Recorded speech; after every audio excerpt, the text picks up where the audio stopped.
We are on scene tonight with body cam video released just last week by the Clark County, Nevada School District Police Department.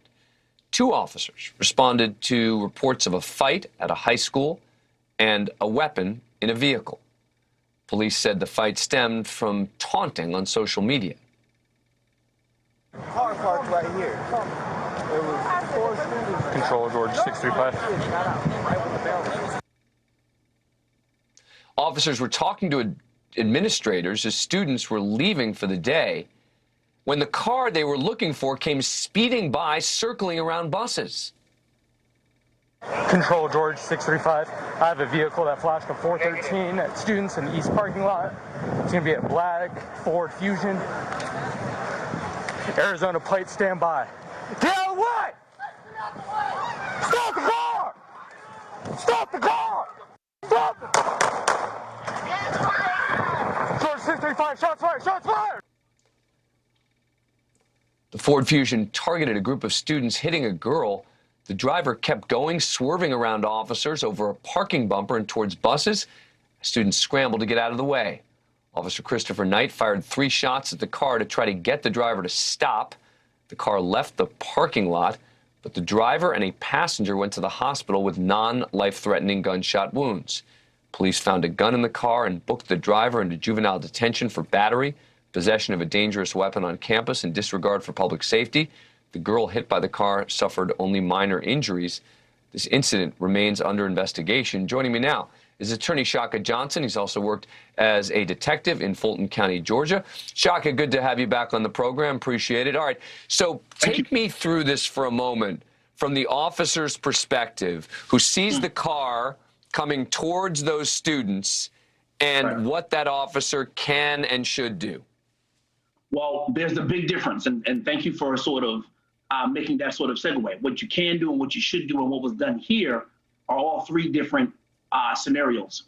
I'm sure, based on the video that we're looking at, what he was thinking was clear a path in case the driver of this vehicle decides to punch it and try to get away. But what he actually did by drawing his weapon and sort of inaudibly shouting, get out the way with his gun drawn, he drew the attention from the students on himself. No one even really realized initially there was a car behind them that he was in fact talking to. Officers have to be very mindful, Dan, of creating or exacerbating a scenario when they are in fact there to try to keep the peace and keep people safe. And I have no doubt that's what Officer Knight was intending to do, but it didn't manifest itself that way. Now, the driver hit someone and kept going. Let's take another look at what happened next. Get out of the way! Stop the car! Stop the car! Stop it! George 635, shots fired! Shots fired! You know, Shaka, as I watch that again, I'm not sure I agree with you on this one. So the officer lifts his weapon, right? And that sort of lets people know, hey, we got to disperse. And it did look like the car was heading directly for the students. And by doing that, isn't it possible that he then helped disperse the students as opposed to a whole bunch of them getting hit? I think he scattered them is what he did in a sort of a frantic, different set of directions. Here's why. At exactly the 1-minute mark, when you stop the video, you see the driver of the car veering to our right, its left, making an effort at going around the students. But because the students are in sort of a scattered frenzy, they don't know which way to run, the student who's actually hit crosses in front of the bumper and then doubles back the opposite way, going in front of the car again. Right at the point of impact, you can see the vehicle on a slant as if it were trying to go around that particular student.